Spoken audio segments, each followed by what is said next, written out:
tengo en la línea de W Radio a Carlos Matienzo Zamora, consultor y maestro en temas de seguridad internacional por la Universidad de Columbia.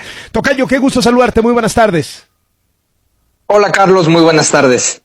Las cifras oficiales marcan que han bajado los homicidios, pero han aumentado las personas desaparecidas. ¿Por qué está sucediendo esto? Bueno, sí es, Carlos, hablamos de una reducción del inicio del gobierno a esta etapa, pues, de 2023, de más o menos 15% de los homicidios, aunque se ha desacelerado. Ya si comparas el inicio de este año con el inicio del año pasado, solo la reducción es de 3% más o menos, entonces tampoco están bajando tanto.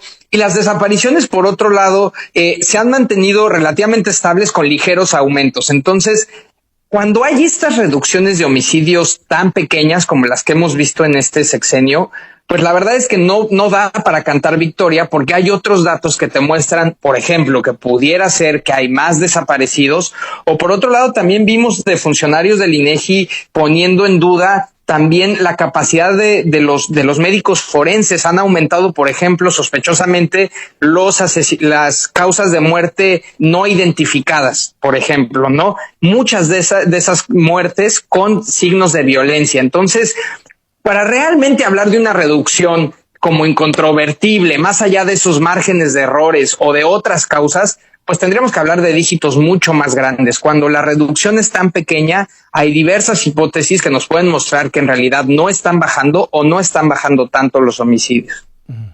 El presidente ha propuesto un conteo alterno de personas desaparecidas. ¿Cuál es tu opinión sobre esto?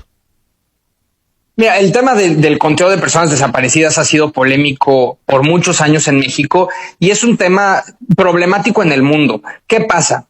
Las cifras de personas desaparecidas te incluyen tanto personas que sí desaparecieron por un delito como personas que, digamos, huyeron de su casa o no le avisaron a su familia, temas que no necesariamente significan un delito. México ha avanzado mucho en eso, ya divide la cifra entre personas desaparecidas, que son presuntamente por un delito, y personas no localizadas.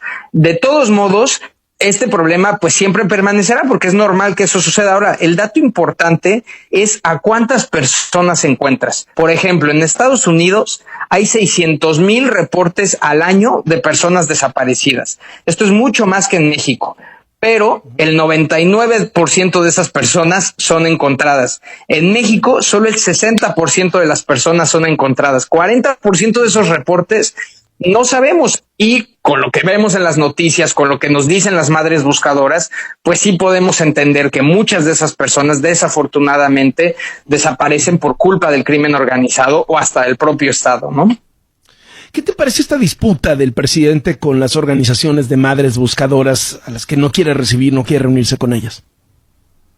Carlos, ahí sí, más allá de cifras, me parece, lo calificaría como un acto de narcisismo de verdad muy criticable, porque si alguien si alguien es la imagen de lo que es este drama, más allá de las cifras de violencia, son las madres buscadoras. No me puedo imaginar un dolor más grande, una problemática más urgente en este país que esas personas que están destapando fosas, encontrando cuerpos que ni siquiera son los de sus hijos, porque el Estado no lo hace, porque el Estado no puede, y no tener la sensibilidad de reunirse con estas personas, que además de las que ya hay mucho que aprender, porque son las que están en campo, es de un narcisismo increíble. Y el presidente decía que ellos están encontrando más a personas no localizadas o desaparecidas. Eso es mentira. En el sexenio pasado, el 65% de las personas con reporte de desaparecido no localizadas eran encontradas.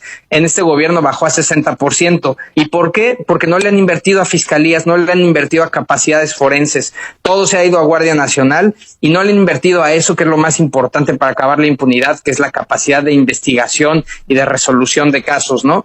Y debería de escuchar a las madres buscadoras, porque le van a decir eso y probablemente le ayudarían a mejorar esta situación. Uh-huh. Últimamente se han registrado varios casos de asesinatos de operadores políticos, pues digamos en pleno proceso de sucesión presidencial. ¿Qué te parece esta descomposición? Mira, ahí de entrada te diría que es tan trágica la situación del país y son tantos los asesinatos que puede ser sí motivado por las elecciones o puede ser coincidencia, ¿no? Son tantos los asesinatos y se hace con tanta impunidad en México que es muy difícil saberlo. Ahora, lo que sí sabemos es que cuando hay procesos electorales hay entidades y hay asesinatos de políticos que crecen en este país. En el periodo intermedio federal de 2021, nosotros contabilizamos más de 100 asesinatos relacionados a las elecciones, buena parte de ellos aspirantes o candidatos, y dado que este proceso electoral ya estamos en pre-campaña, pues probablemente empecemos a ver esas cifras. Estaremos nosotros también ya monitoreando estos asesinatos relacionados al proceso electoral, que le tocaría al gobierno estarlos atendiendo y saber si sí son o no relacionados al proceso electoral, pero seguramente los tendremos en entidades como Veracruz, en entidades como Oaxaca, como Guanajuato, donde en 2021 vimos realmente muchísimos casos, y yo creo que ya tendrían que ponerse las instituciones de seguridad e inteligencia en modo electoral también a tratar de proteger a aspirantes y a personas relacionadas a los partidos políticos, porque ya está empezando el proceso en un entorno pues de muchísima violencia. Muchísimas gracias, Carlos Matienzo, por estos minutos para W Radio. Muy buenas tardes. Gracias a ti, Carlos. Hasta luego. Hasta luego. Carlos Matienzo es especialista en temas de seguridad, una maestría en la prestigiada Universidad de Columbia sobre este asunto.